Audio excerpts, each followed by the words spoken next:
Okay, guys, I apologize for that. I ended that last video abruptly because my dog started barking at somebody at the door, and I didn't want y'all to have to listen to that. So I paused, and now we'll pick up where we left off. So, as I was saying, if you're curious about how to do transitions, take a look at some videos online, Google it, and look at some YouTubes about using transitions.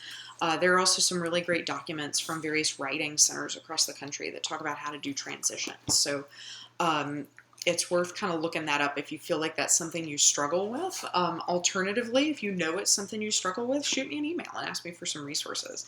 And I'm happy to kind of work with you on it so that your sentences can flow smoothly from one to the next. And then the other thing about sentence structure is your grammar has to be good, right? So if you have a sentence fragment, so if I say, being that she was tired, and then I put a period. It's not a complete idea, right? I said, being that she was tired, or since she was tired, period. Since she was tired, what?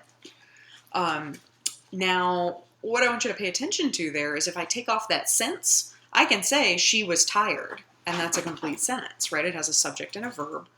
And so one of the tricky things about that is if I add that since, S-I-N-C-E, to the beginning of it, and I say, since she was tired, then I don't have a complete thought anymore because that word since indicates that there's still some of that idea to be completed. So what happened because she was tired? Since she was tired, she went to bed at 8 o'clock.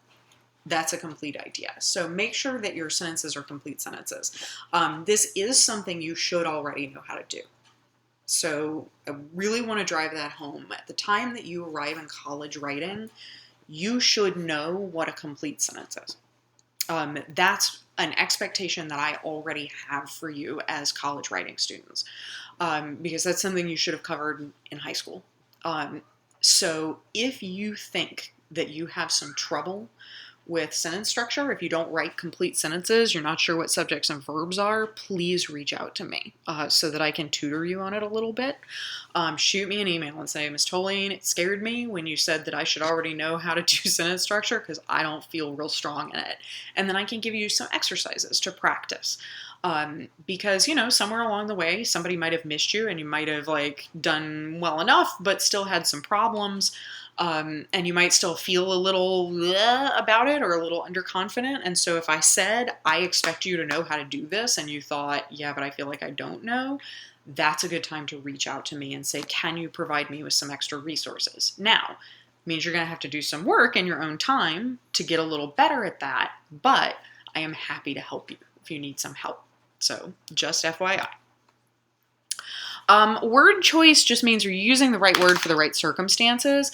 Most of the time, what this means is just be sure that you know what your words mean. Please do not use a word if you're not 100% certain what it means. You should be totally confident in the meaning of the words that you're using. Sometimes I find that students fall into this trap of feeling like, well, it's an academic paper, it's a college level paper, so I feel like I should be using bigger words. And so you'll use a bigger word, and then it turns out not to mean exactly what you think it means. And what that does is it affects the meaning of your essay. So I don't want you to get stuck in that trap. I would much rather you use more simple words that you are confident about and get your meaning across clearly and confidently than to use words that you're not sure about and then not have your meaning be clear. So that's what word choice is about. Also, just make sure that that everything is clear, that all your words are there. Sometimes if you're writing too fast, you leave out a word. So as an editor, make sure all your words are there. And then mechanics and grammar. And I listed some examples like subject-verb agreement, use of punctuation, fragments and run-ons, which is kind of part of sentence structure, but you get the idea. Again, mechanics and grammar, the basics of it, I expect you to know already. So that's another one of those things that if you feel like you don't know it, please reach out to me and let me know that you're having trouble, because that's going to be something where you're going to have to self-select. Otherwise, when I'm grading, I assume you've already learned this stuff, because in a 110 or a 111 course, somebody should have taught you this already. You should already know it. And so if you feel like you have some trouble with things like subject-verb agreement, so saying, She is instead of she were.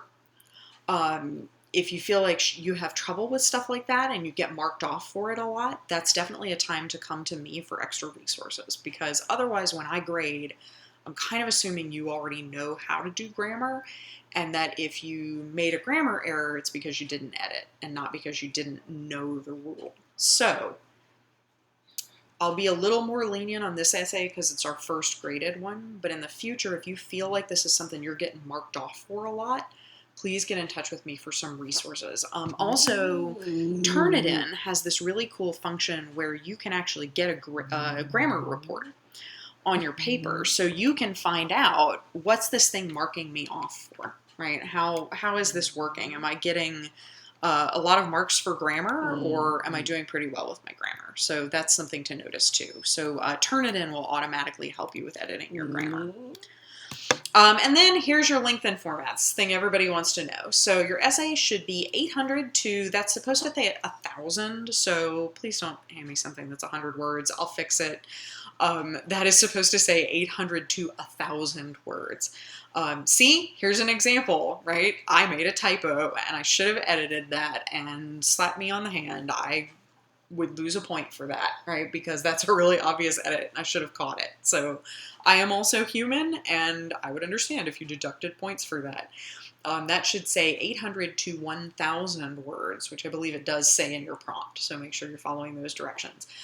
Should be typed in Times New Roman 12-point font. If you don't know what that is, reach out to somebody. I'm certain you might have a friend who can help you to format your paper. But that's so that I'm not getting things in like these crazy fonts that are hard to read, but also that's the academic standard. And I want to try to start teaching you the academic standard for things. So 12-point Times New Roman is the academic standard. Also, please submit as a Word document or PDF. Some people have been submitting stuff in Pages, and Pages is the Macintosh word processing thing. But the deal with Pages is that anybody who has a Microsoft computer can't open a Pages document. So most of your instructors are not going to be able to open Pages documents. And even though I have a Macintosh, my computer won't open some of your Pages documents. So please avoid that by submitting in Word or PDF. If you need to know how to convert your file, shoot me an email and let me know and I'll tell you. Or you can Google it. Should have a heading at the top. So top upper left-hand corner, give me your name, your course and section number, and the essay number. Your section number is that little number after the course number. So like 110-42, 111-01. So your course and section number, and then the essay number or the kind of essay. Either of those is fine. So you could say essay number 1, or you could say narrative essay or division and classification essay. And when we move on forward, it might be description essay. So whatever the type of essay is that you're working on. And then give it a title. This is just for practice, right? Practice. I'm not going to grade you on the title, but I'd like you to just try out writing a title, because we might talk a little bit about them in future essays. And so I want you to have some practice with working on titles. So that is everything that's on the rubric.